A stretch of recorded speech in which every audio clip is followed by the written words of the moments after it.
It's not somebody's. I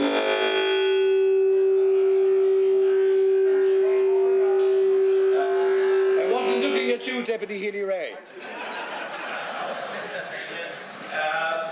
President Biden, Taoiseach, Taoiseach, Mr. Ryan, opposition party and group leaders, Secretaries of State Lincoln and Vilsack, members of Congress, ambassadors, members of both houses, MEPs, MLAs, MPs, members of the Biden family and distinguished guests. And I think I must mention somebody else, Mr. President, because it's just come to my attention that a very young observer is in attendance here today, and that is the daughter of Senator Rebecca Moynihan, her infant daughter Margot.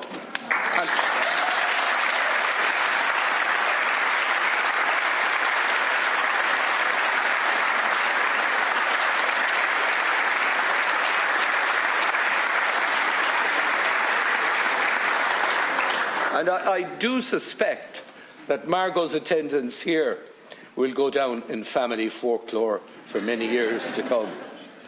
Uachtar an Biden tá fáilte mór rót go teach lainn. Unad our Parliaments náisiúnta. Is é lá stairiúil súntasach agus lá mór bród dúin go léir an lá seo. President Biden, you are most welcome to Leinster House, the home of our national parliament. This is a very proud and historic day for us all. It is a day we have looked forward to since your election as the 46th President of the United States just over 2 years ago. Today, you do us the honour of addressing our joint sitting. It's the 4th time the Houses have been addressed by a US President. Almost 60 years ago, on the 28th of June 1963, in a very different world and a very different Ireland, the late President John F. Kennedy addressed the Houses and inspired our people. It is particularly fitting, therefore, that you should address us so close to that important anniversary. Today we acknowledge the presence in Ireland of his grandnephew, Joseph Kennedy III, the new US economic envoy to Northern Ireland, and we wish him every success in the important role of supporting peace and prosperity that you have assigned to him.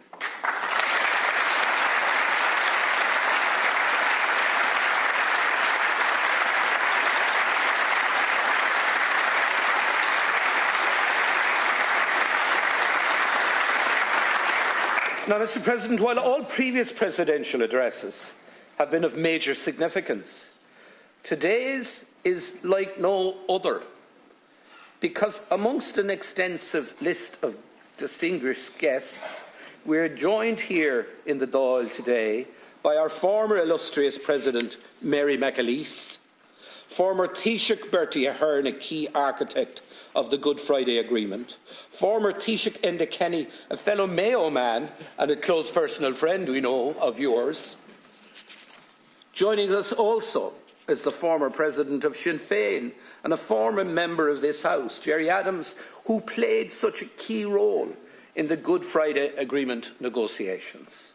And from north of the border, we also welcome Alex Maskey, Speaker of the Northern Assembly, which I'm sure you would have liked to have been able to address, Michelle O'Neill, the Northern Leader of Sinn Féin, Colm Eastwood, Member of Parliament, Leader of the SDLP and a successor to the great John Hume, Nobel Peace Laureate, and an initiator of the Good Friday Peace Agreement, and Naomi Long, Leader of the very progressive and growing Alliance Party.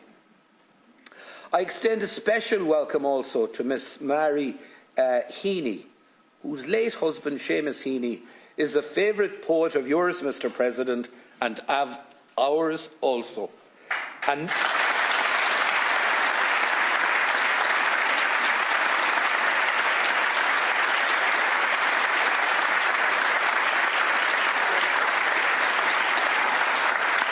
a Nobel Prize winner and one of our great literary treasures. Seamus would have been 84 today, and I'm sure he is looking down on us with his glasses nestled between his fingers and a hint of a smile on his face. From the diplomatic corps, I warmly welcome the US Ambassador, Claire Cronin. Thank you for sending her to us. And her Irish counterpart.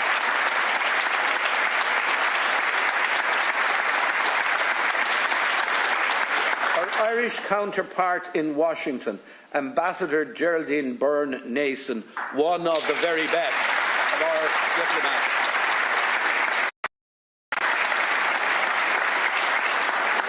These two outstanding women have done our two countries proud. We are joined too by the Dean of the Diplomatic Corps, the Moroccan Ambassador to Ireland, the representatives of the European Commission and Parliament, Jonathan Claridge and Fionnuala Croker, our dear neighbour and friend, Ambassador Paul Johnson of the United Kingdom. But may I extend a very special and warm welcome to the much-admired Ukrainian ambassador to Ireland, someone who has become incredibly well known to all of us, Larissa Garasko, who above all else represents the nearly 80,000 displaced Ukrainian citizens now resident in Ireland.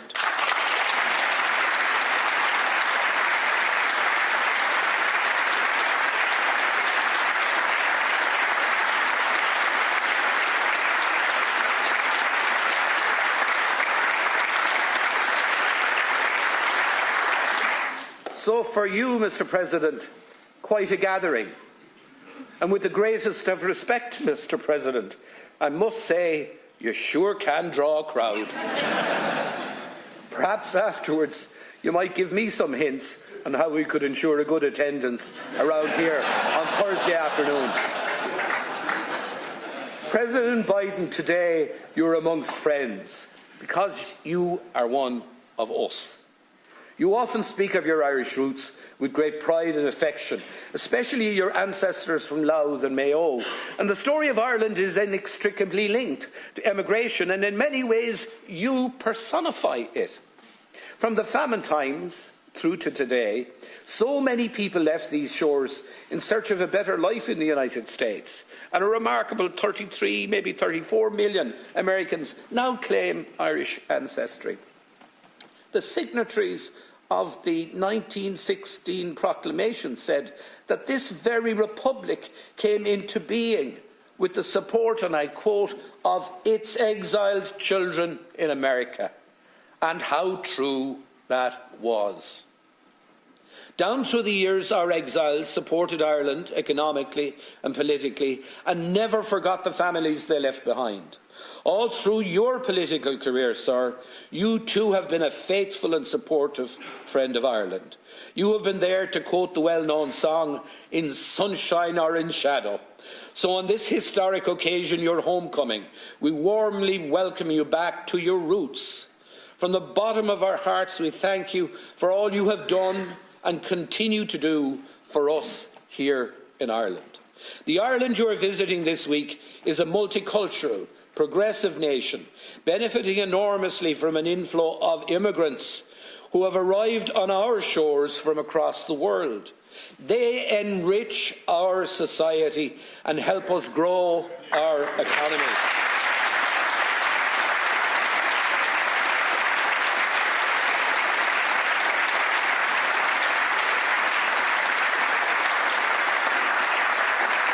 Just like the Irish did, and many other nations in the United States in years gone by. They also challenge all of us, to be better than we are and better than we think we can be. Our two countries enjoy a warm, close and mutually beneficial relationship. It has been an enduring relationship built on shared values and shared economic interests, as well as a passion for politics and a love of culture, matters that you have highlighted, Mr. President, frequently. Economically, Ireland has benefited immensely from US investment, which supports over 370,000 jobs in Ireland today. As a result, we now have thriving technology, healthcare and financial services sectors. Less spoken about, however, Mr. President, are the 650+ Irish companies that operate across all 50 states of the Union, employing over 100,000 people, and the fact that Ireland today is the 9th largest source of foreign direct investment in the United States. Long may this bilateral investment continue. Ska a chéile a Warren Nadini.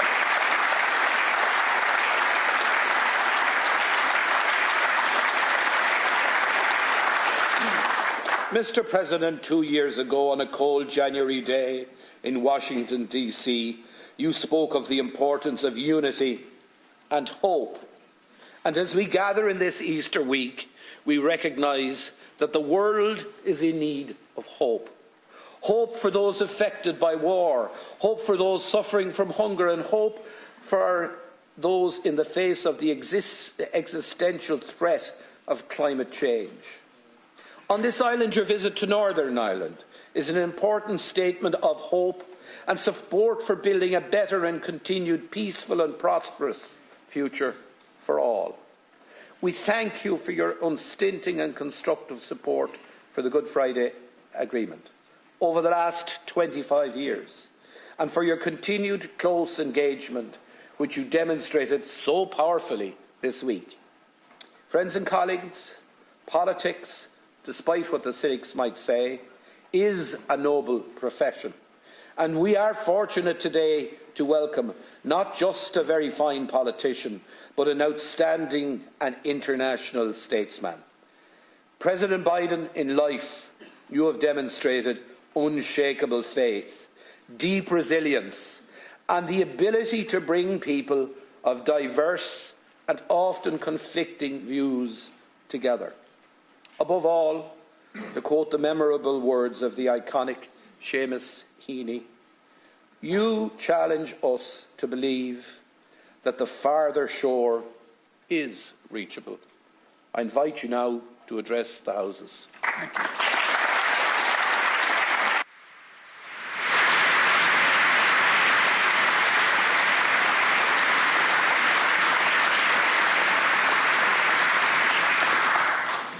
Well, Mom, you said it would happen. And Margot, I apologize to you, little baby girl. The idea you're subject to hearing a President of the United States have to deliver a policy speech is as bad as all my children have been put through.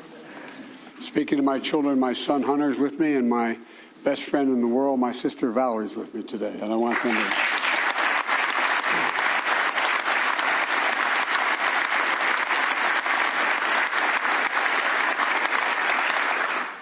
As the proud son of Catherine Eugenia Finnegan Biden, well, you knew I'd be coming. Speaker, Chair, Taoiseachs, all, and Deputy Prime Minister, TDs, Senators, people of Ireland, it's so good to be back in Ireland. If you forgive the poor attempted Irish, Tamasha Walya, I'm at home.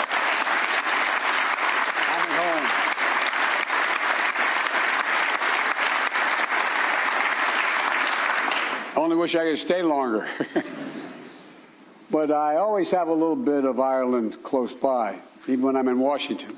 In the Oval Office, I have the rugby ball signed by the Irish rugby team, the ball the team played when they beat the All Blacks in Dublin in 2021.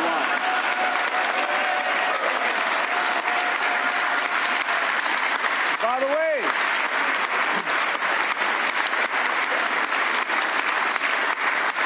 my cousin, one of Ireland's greatest rugby stars, Rob Kearney, brought it to D.C. on St. Patrick's Day in 2022 to give me. And I didn't play rugby except when I was out of law school, and I didn't play it very well. We played in a rugby club, but I did play American football and a few other sports, but I realized that, you know, you guys are all nuts. But the interesting thing is, I'd rather have my children playing rugby now for health reasons than I would have them playing football. Fewer people get hurt playing rugby, and you have no equipment. You have 280-pound guys like we do, and you just don't hit each other in the head very often. And but anyway, all kidding aside, in 2016 I came to Ireland as vice president, bringing most of my family with me. My sister Valerie, my brother Jimmy, my daughter, and my 5 granddaughters and grandchildren. My granddaughters are crazy about me, I might add, because I talk to them every single day. I send them a note. Together we explored our family history, visiting the Cooley Peninsula, where the Finnegans' ancestors earned their living on land and in sea, and walking the streets of Ballina, where my great-great-great-grandfather Blewett lived with his family before relocating in 1851, eventually settling in my hometown of Scranton, Pennsylvania. Yesterday, I returned to County Louth, where I toured the Collingford Castle, likely one of the last glimpses of Ireland my Finnegan ancestors saw as they gazed on their way out in what in those days was referred to as a coffin ship. And they sailed out of Newry in 1850. I wasn't going to say this, but I'll say it anyway. The idea was, I later learned from the Irish Times, they did some little background check, and my good friend Barack Obama, and he is my good friend, his grandfather was a shoemaker like mine, sailed 5 weeks earlier from the same port. The idea they both sailed for a new life and thought their grandchildren, their great-great-grandsons would both be president, I think is really a little bit of Irish malarkey. But it's kind of interesting, isn't it?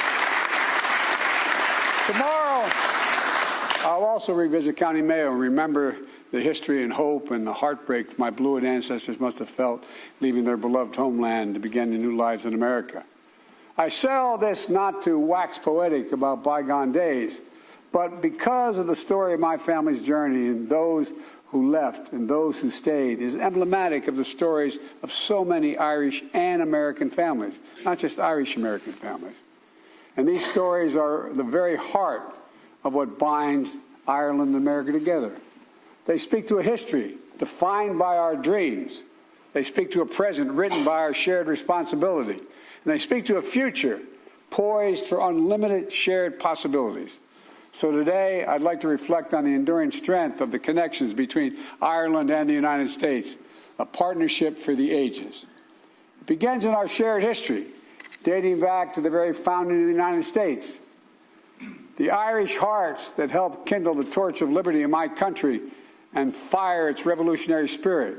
The Irish blood from across this island that was willingly given for my country's independence. The Irish hands that laid the foundations of a new kind of future, one from the bottom up and the middle out, one built on freedom.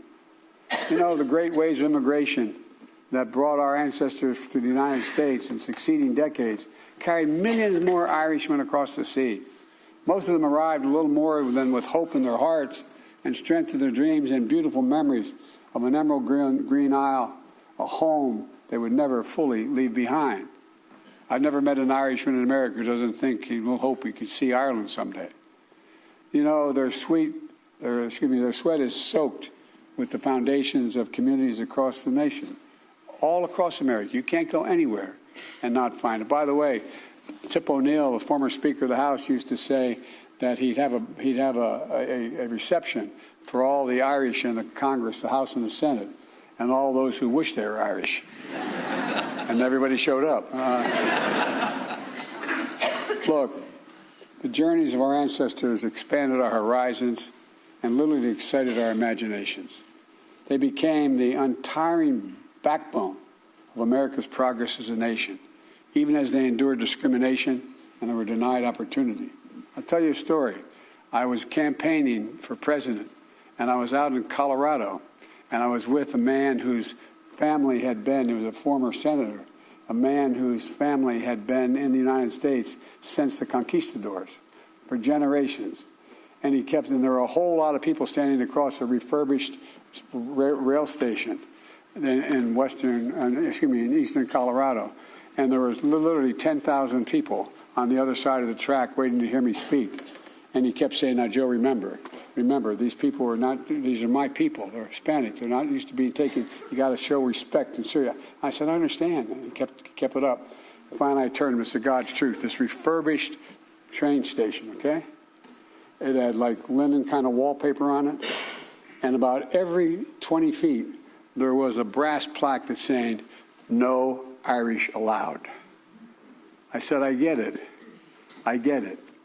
But it's history that speaks above all to the values that sustain these people throughout their hardships in their lives. Freedom, equality, dignity, family, courage. My mom used to have an expression, say, "Joey, courage is the greatest virtue of all. For without courage, you can't love with abandon.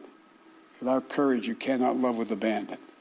These are the values that were handed down generation to generation in my family, grafted onto the American character, tended as they transformed an entire nation. Like so many countries around the world, though perhaps more than most, the United States was shaped by Ireland, and that's not hyperbole. That's a fact. And the values we share remain to this day the core of our historic partnership between our people and our governments. As nations, we've known hardship and division, but we've also found solace and sympathy in one another. And just 4 years before we issued our Declaration of Independence, Benjamin Franklin came to the Irish Parliament and declared and described it as, I quote, "disposed to be friends of America," end of quote. And turned the text of Ireland's 1916 proclamation, displayed mainly in the main foyer of this building, draws on the support of Ireland's exiled children in America, the quote, draws on the support of exiled children in America. We're nations that know what it means to persevere for freedom, to brave a civil war, to toil in the vineyards of democracy. And that's, again, not hyperbole. It's a fact. It's a fact. It's not just the hope, but the conviction that better days lie ahead that has brought us along. We have the power to build a better future. 60 years ago, as referenced, the first Irish Catholic president of the United States made a historic trip here, speaking to this assembly and capturing the imaginations of Irish and Irish-American families alike. When John Kennedy addressed Parliament, he honored the more than 150,000 Irish immigrants who joined the Army of the North during America's Civil War. And among them, 1 or 2 of them were my relatives as well. They signed up in a new land to stand for old values, to defend freedom and the dignity of all people. Think about this. Name another country, and whatever their language is, that use the word dignity as much as we Irish use the word dignity. It matters. My dad used to say, "Everybody, Joey, everybody." And he meant it. It's entitled to be treated with dignity, no matter who they are. President Kennedy honored their courage and sacrifice by presenting to this body the flag of the Irish Brigade, which hangs out here to this very day. Likewise, I was honored to receive an Irish flag from the Taoiseach during the recent St. Patrick's Day celebration in Washington.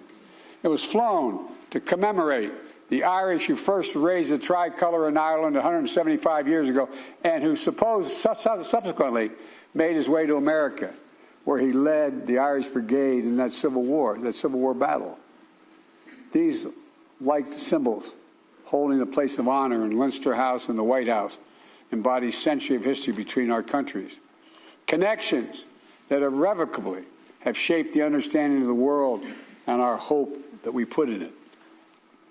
Our history reminds us, our history, ours, yours and mine, reminds us of the responsibilities we have to the present, to the hopes of our ancestors, to the expectation of future generations. Because we know what it means to fight for democracy. Today, Ireland and the United States are standing together to oppose Russia's brutal aggression and support the brave people of Ukraine. I spent many days in Ukraine.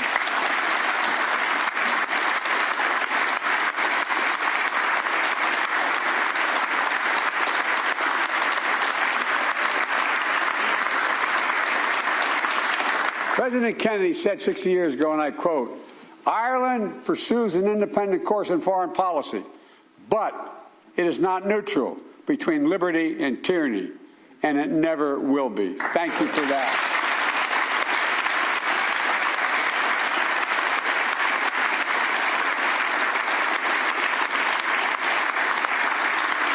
Over the past year, Ireland has proved him right. As the Speaker said, Ireland has stood proudly with the United States and partners around the world for liberty against tyranny.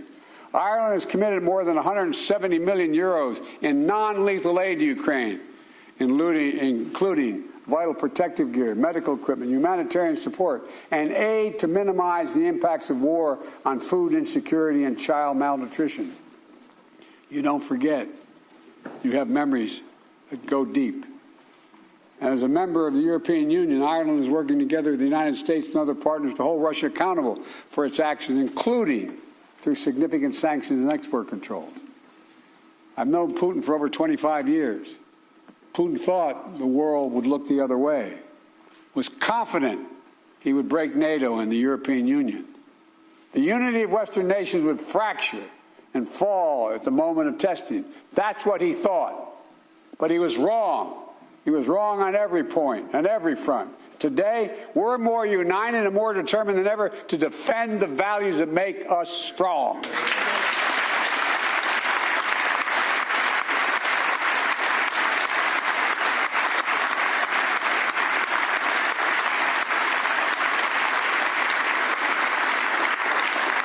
And I want to sincerely thank you for Ireland's vital leadership last year in the UN Security Council.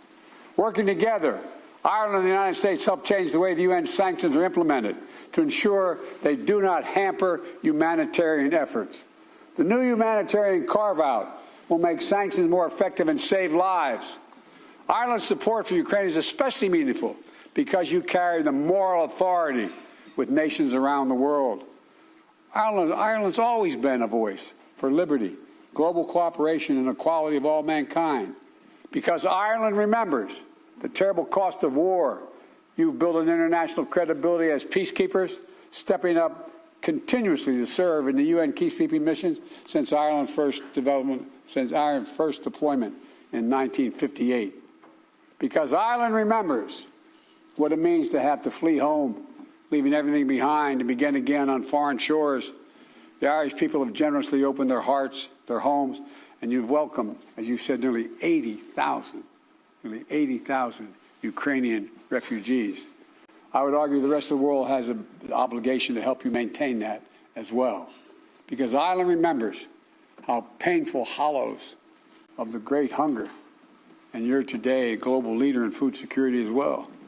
Ireland's committed fully 20% of your aid budget to fighting global hunger.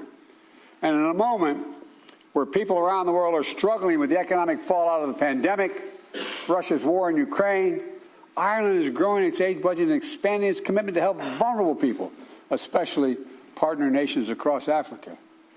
I particularly want to thank you for stepping up alongside the United States to help UNICEF and the World Health Organization fight malnutrition and child wasting.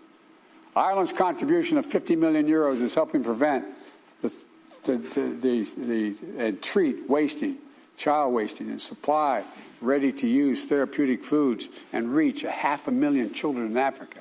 500,000 children. You're changing lives. Ireland also remembers, as I do, that peace is indispensable. Peace is the necessary foundation for progress, for growth, for unlocking the enormous potential that exists in every part of this island. This week marks a vital milestone for peace. 25 years ago, the Belfast Good Friday Agreement. 25 years ago, one of my best friends in the Senate and a great, great friend to this day is George Mitchell. As he said, there were 300 days of failure, or 700 days of failure, and 1 day of success. But it was a success that one day. But more is to be done. Yesterday I was in Belfast to honor those who commit themselves to peace, to reiterate the enduring support of the United States for the Good Friday Agreement and Northern Ireland's democratic institutions, and to help accelerate the enormous economic growth that is opening new futures for young people in Northern Ireland. As I pointed out, there are literally hundreds of American corporations ready to come and invest, but they're cautious because their institutions are not in place. We must never forget that peace, even as has become and lived reality for an entire generation of young people, peace is precious. It still needs its champions. It still needs to be nurtured. The Good Friday Agreement didn't just change lives for the better in Northern Ireland. It has significant positive impact across the Republic of Ireland as well. As the Taoiseach and I have discussed, including last month in Washington, and again today, how Ireland and the United States can work together with the United Kingdom and the European Union to support the people of Northern Ireland. I think that the United Kingdom should be working closer with Ireland in this endeavor. Political violence must never again be allowed to take hold in this island.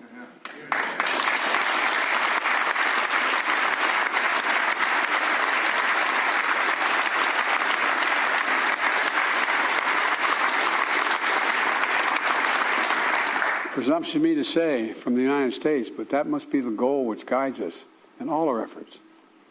Because the greatest peace dividend of the Good Friday Agreement is an entire generation of young people, whose hearts have been shaped not by grievances of the past, but by confidence that there are no checkpoints on their dreams. They're writing a new future, a future of unlimited possibilities. For too long, Ireland has talked about in the past tense. We tell old stories of days gone by because it's good to remember. Stories of Irish grit and genius, saints and scholars, poets and politicians. And in the face of it, they're good stories on its face. Let's face it. But, as the poet Bolan wrote in her poem, Mother Ireland, she said, I've learned my name, I rose up, I remembered it. Now I could tell my story. It was different from the stories told about me. End of quote. Today, Ireland's story is no one's to tell but its own. But the United States will be your closest partner, your most dependable partner, and your most enthusiastic supporter every step of the way, I promise you. We've always been, and we've been together, and we're going to continue to grow our enormous economic relationship as a foundation for both our nation's prosperity. We're going to continue to strengthen our economies, building them from the bottom up and the middle out. Yesterday and already Ireland draws a disproportionate amount of foreign direct investment from the United States of America. And the same is true for Ireland's investment into the United States of America, which is the ninth most significant investment of any nation in the world in America. You know, we share more than $1 trillion in bilateral trade and investment in 2021. More than 950 American companies, international companies, have international headquarters in Ireland, supporting hundreds of thousands of jobs. 700 Irish companies located in 50 states employ more than 100,000 people in the United States of America. And together, Ireland and the United States are building a future of greater economic dignity, one where rights of workers are respected and corporations pay their fair share.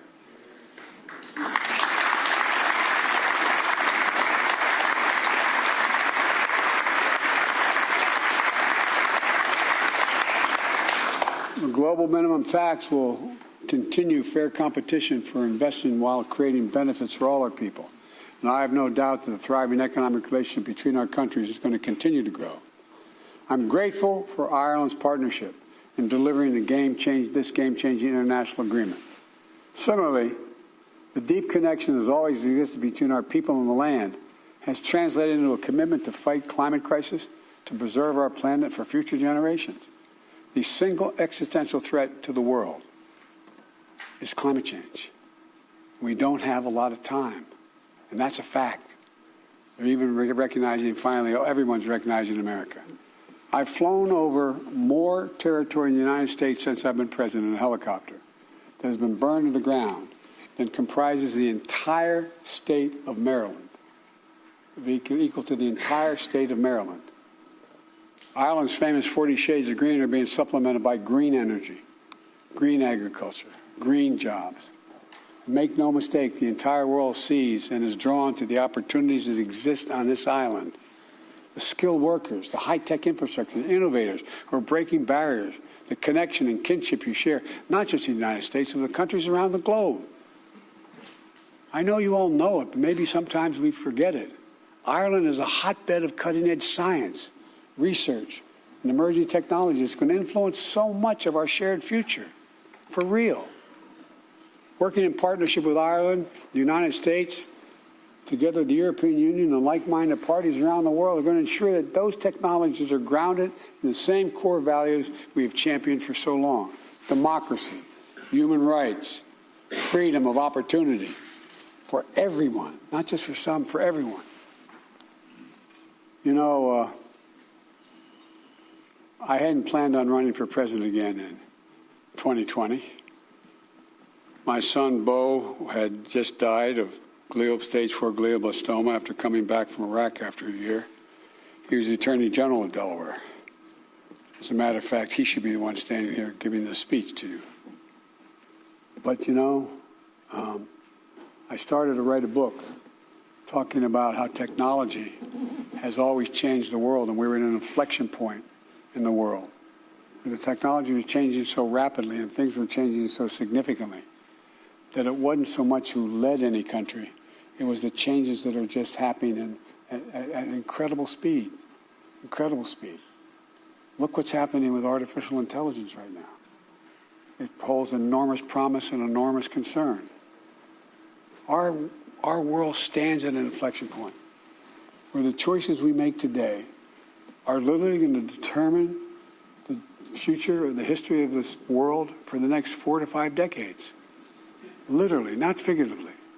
We're at one of those points. I had a professor at school who said an inflection point is when you're riding down the highway at 60 miles an hour and you make a radical turn 6 degrees in one direction. You can never get back in the course you're on. That's who we are as a world. And as we meet these ageless struggles, they continue to cast a shadow on our world. Struggle between the rights of many and the desires of a few, between liberty and oppression. And I know I get criticized for saying this around the world, but between democracy and autocracy. It is a competition that's real. And we're called to this work just as every generation before us has been. In this moment, the world needs Ireland and the United States and our limitless imaginations. I've met more with Xi Jinping than any world leader has over the last 10 years. Over 91 hours of just one-on-one conversations, 68 in person. I've traveled 17,000 miles with him through Asia, primarily through China. He once asked me on the Tibetan Plateau, he said, "Can you define America for me?" This is the God's truth. I said, "Yes, I can, in one word." But if he asked me about Ireland, I could have said the same thing. One word: possibilities. We believe anything is possible if we set our mind to it, and we do it together. This is the United States of America and Ireland. There's nothing beyond our capacity if we do it together. And we got to believe that. We got to know that, because that's the history of both our countries. This is about defending the values handed down to us by our ancestors, keeping the flame of freedom we inherited, the beacon that's going to guide our children and grandchildren. It's a struggle we're fit to fight together. Now, how is Ireland and the United States? Now is their time to meet every challenge together. I really mean this. To raise together, to rise up in our joys and our triumphs, to preserve together and persevere through sorrows and setbacks, to dream together over horizons we can't see, and to build together a future that may be, that doesn't exist, a future that can be. You know, as was mentioned, today's Seamus Heaney's birthday. And I was always quoting Irish poetry in the United States Senate over my career. It's a long career, 36 years. And my colleagues always thought I did it because I was Irish. That's not the reason. They're the best poets in the world. That's the reason I did it. And one of the best among them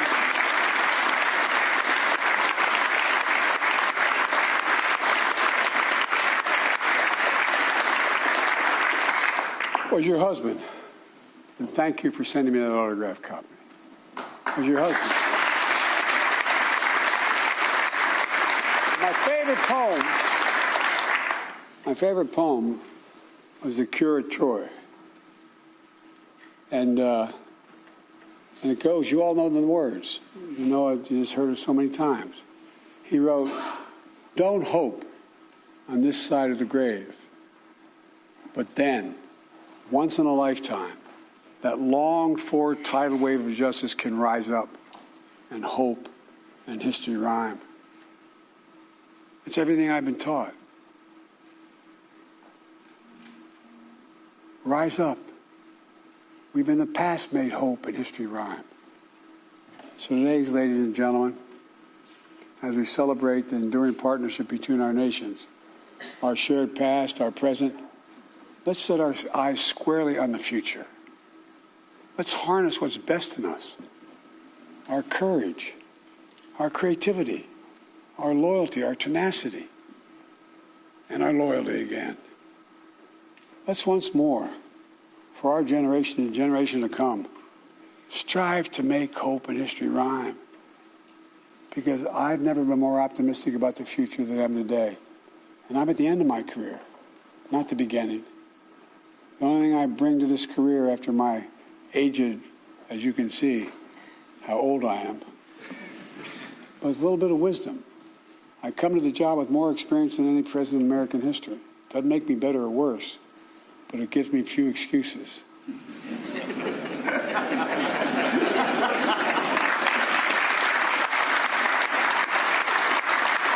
Folks,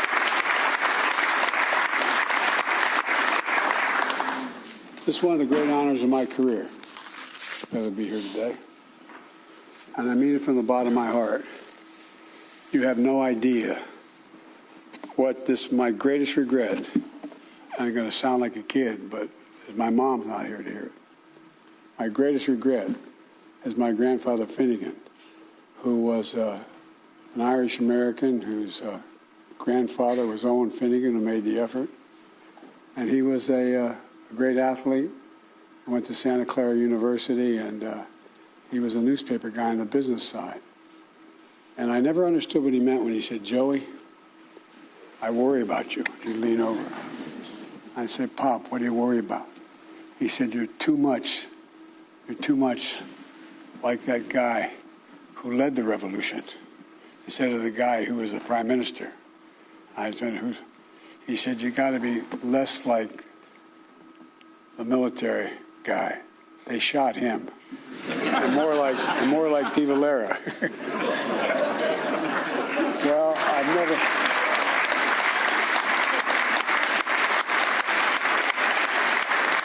But, folks, I really mean it. We can do so much. We really we can. And it doesn't even break down in ideology. It breaks down in faith in ourselves, our values. Because no matter what party we belong to, our values are the same. It's about honesty, dignity, justice. And you all have every ingredient to make it work. It's an honor to be here. Thank you very much.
Dr. Biden, har ceann cóiltí an dáteach agus ar mahan féin gan buchas leat as an óir a thuirtuing a bheith in a láthair in Nubh agus a haisc a thuirt an cuimh hí seo. We might say 4 more years, Mr. President, but we can't be political here, but thank you for your wonderful address.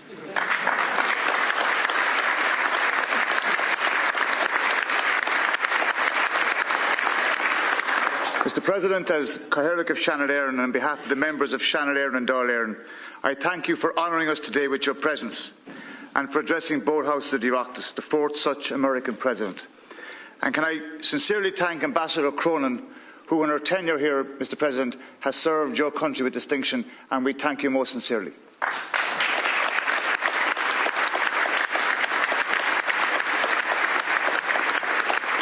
From your address today and from your visit, not just this week but in previous times, it is obvious that you have a genuine personal pride in your Irish ancestry.